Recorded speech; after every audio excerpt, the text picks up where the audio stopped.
हरीश और कमलेश ये दो ऐसे दोस्त थे जो लखनऊ में रहते हुए अपनी पढ़ाई कर रहे थे।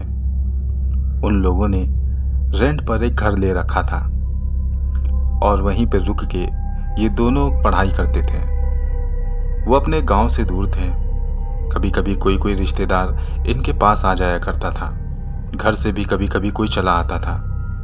सब कुछ नॉर्मल चल रहा था।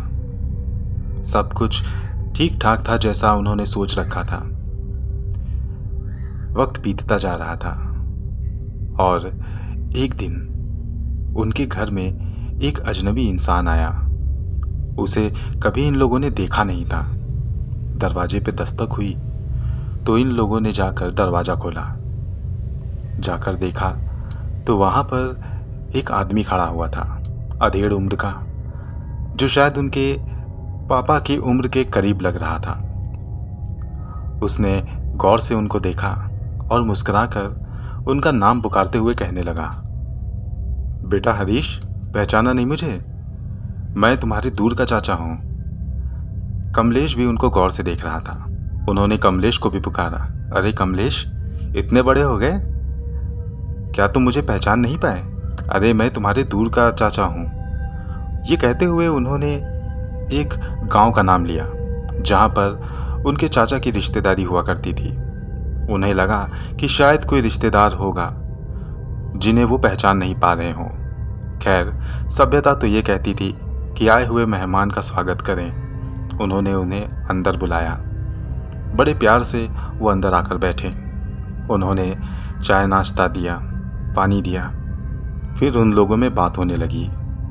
वो कहने लगे, बेटा कमलेश और हरीश, तुम लोग की पढ़ाई कैसे चल रही है?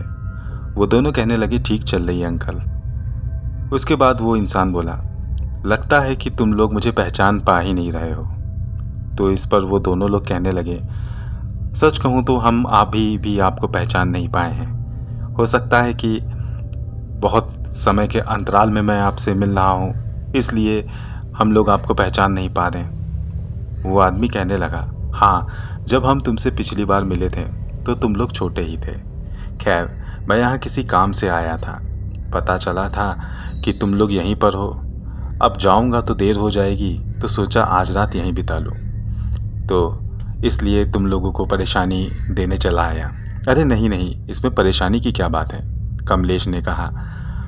उसके बाद वो आदमी कहने लगा, खैर ठीक है, अब तुम लोग अपना काम करो और मैं भी थोड़ा आराम करना चाहता हूँ। इस पर वो दोनों लोग कहने लगे, हाँ बिल्कुल, आइए, मैं आपको आपका रूम दिखा देता हूँ। जिस कमरे में वो लोग रहते थे वो बहुत ज़्यादा बड़ा तो नहीं था। हाँ, उस घर में 2 रूम थे। एक रूम में उन्होंने अपने उन्हीं दूर के रिश्तेदार को लिटा दिया और दोनों लोग जाकर पढ़ाई करने लगे। रात का वक्त था। वो लोग पढ़ाई कर रहे थे। धीरे धीरे वो आए हुए मेहमान भी सो गए। अब दोनों लोग रात में असमंजस में थे कि आखिर ये कौन है और इन्हें वो पहचान भी नहीं पा रहे हैं। उस समय मोबाइल फ़ोन का चलन नहीं था और इसलिए वो लोग घर पर फ़ोन भी नहीं कर पा रहे थे। खैर, अब वो आ ही गए थे तो उनका स्वागत किया गया था और अब वो सो गए हैं और सुबह निकल ही जाएंगे। ये सब सोचकर वो लोग इत्मीनान से पढ़ाई करने लगे। लेकिन जैसे ही आधी रात का वक्त हुआ, वैसे ही जहाँ पर वो मेहमान लेटे हुए थे उनके रूम से अजीब अजीब सी डरावनी सी आवाज़ें आने लगी। ऐसा लगा कि जैसे कोई जानवर गुस्से में कराह रहा हो। ये बहुत डरावनी आवाज़ थी। ये दोनों लोग थोड़ा सा घबरा गए। दोनों लोग डर के मारे अपने रूम में बैठे रहे। फिर दोनों लोगों ने हिम्मत करके वहाँ जाने का फैसला किया। कमलेश कहने लगा, हरीश, हम लोग को देखना चाहिए कि आखिर वहाँ पे हो क्या रहा है। आखिर ये अनजान शख्स वाकई में हमारा रिश्तेदार है या फिर कोई और बात है। हो सकता है कि वो बीमार हो और उसे हमारी ज़रूरत हो। चलो चल के देखते हैं। आवाज़ इतनी भयानक आ रही थी कि कोई भी सुने तो डर के मारे उसका कलेजा फट जाए, मगर फिर भी दोनों लोग हिम्मत करके उनके रूम के पास गए और वहाँ उन्होंने देखा कि वो जो मेहमान आए हुए थे उनका रूप अब बहुत भयानक राक्षस की तरह हो चुका था।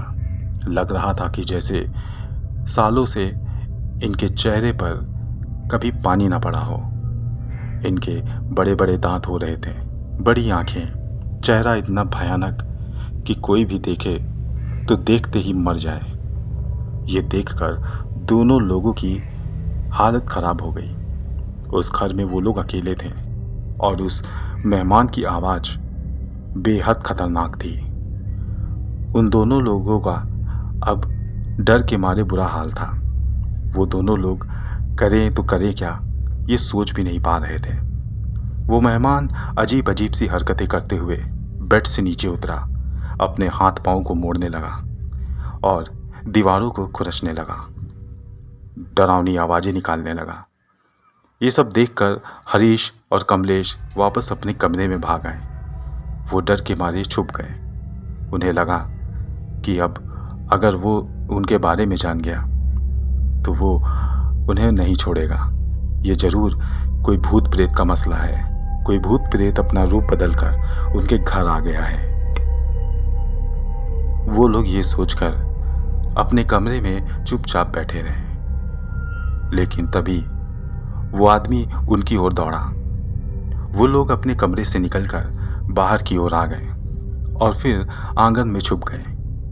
वो अजीब सा आदमी बाहर निकल कर आया, गुस्से से इधर उधर देखने लगा और जब वो इनको ढूंढ न पाया तो वो कूदते फांदते हुए घर से बाहर निकल गया। इन लोगों की डर के मारे बुरी हाल और ये लोग सोचने लगे आखिर ये है कौन और ये ऐसे क्यों कर रहा है। कमलेश ने कहा कि जाने दो, दरवाज़ा बंद कर दो। लेकिन फिर हरीश कहने लगा नहीं, हमें जानना होगा कि ये हो क्या रहा है। हो सकता है कि ये वाकई में हमारा कोई रिश्तेदार हो और इसे कोई तकलीफ़ हो, कोई बीमारी। हमें इसे ऐसे नहीं छोड़ना चाहिए। उसकी बात सुनकर कमलेश भी कहने लगा तो हम क्या करें। हरीश बोला हमें इनके पीछे जाना होगा। वो दोनों लोग फौरन डरते हुए ही सही लेकिन उसके पीछे गए। वो अजीब सा आदमी अजीब सी हरकतें करते हुए काफ़ी तेज़ी से आगे बढ़ता जा रहा था। छुपते छुपाते ये लोग भी उसके पीछे पीछे जा रहे थे। वो आदमी मेन रोड से उतरकर जंगलों की ओर जा रहा था। वो दोनों लड़के भी उसके पीछे जाने लगे।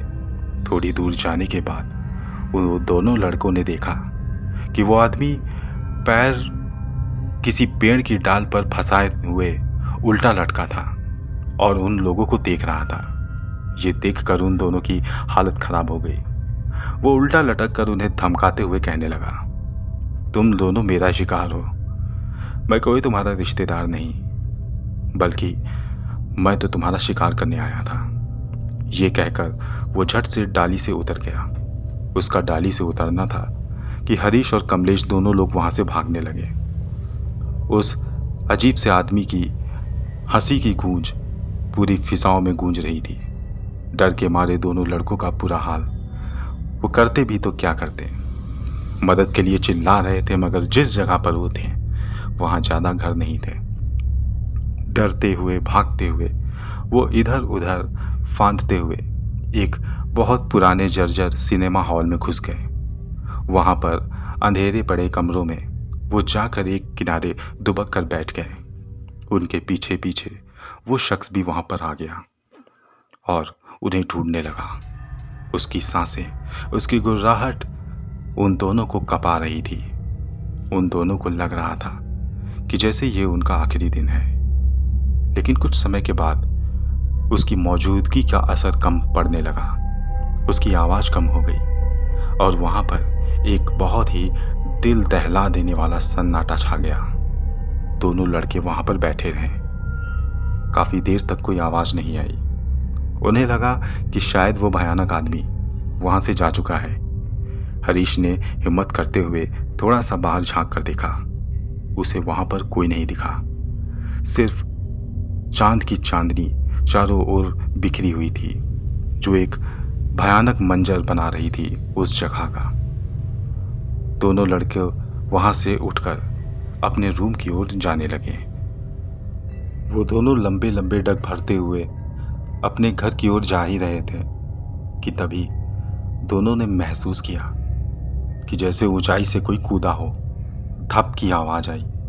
उन्होंने पलट कर देखा तो वही अजीब सा इंसान उन लोगों के पीछे खड़ा था। डर के मारे दोनों लोगों के हाथ पांव जम गए। दोनों लोग हिम्मत करके वहां से भागने की कोशिश करने लगे। वो आदमी भी उनका पीछा करने लगा। दोनों लोग किसी तरीके से अपनी पूरी ताकत समेट के भागने लगे।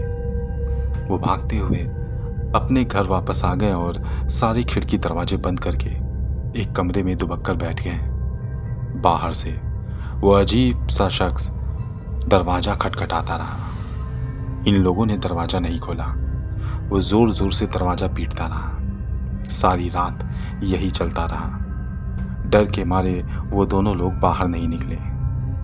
लेकिन जब समय बीता और सुबह होने का समय हुआ तो दरवाजे की खटखटाहट कम पड़ गई और फिर कुछ घंटों के बाद खिड़की से सूरज की रोशनी अंदर आई, जिससे पता चल गया कि अब सवेरा हो गया है। सवेरे हिम्मत करके उन लोगों ने दरवाज़ा खोला।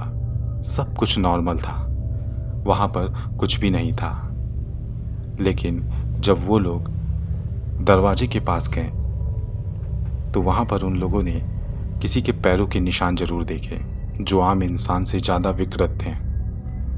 उन लोगों ने डर के मारे वो जगह खाली कर दी और दूसरी जगह रहने लगे। ये सदमा उनके दिलों में आज तक बैठा हुआ है। हालांकि समय बीतने के साथ उनका डर थोड़ा सा कम तो हुआ है। वो रातों में सफ़र करते हैं, अकेले भी रह लेते हैं। मगर आज भी जब उस घटना के बारे में उनसे बात की जाती है तो वो डर जाते हैं।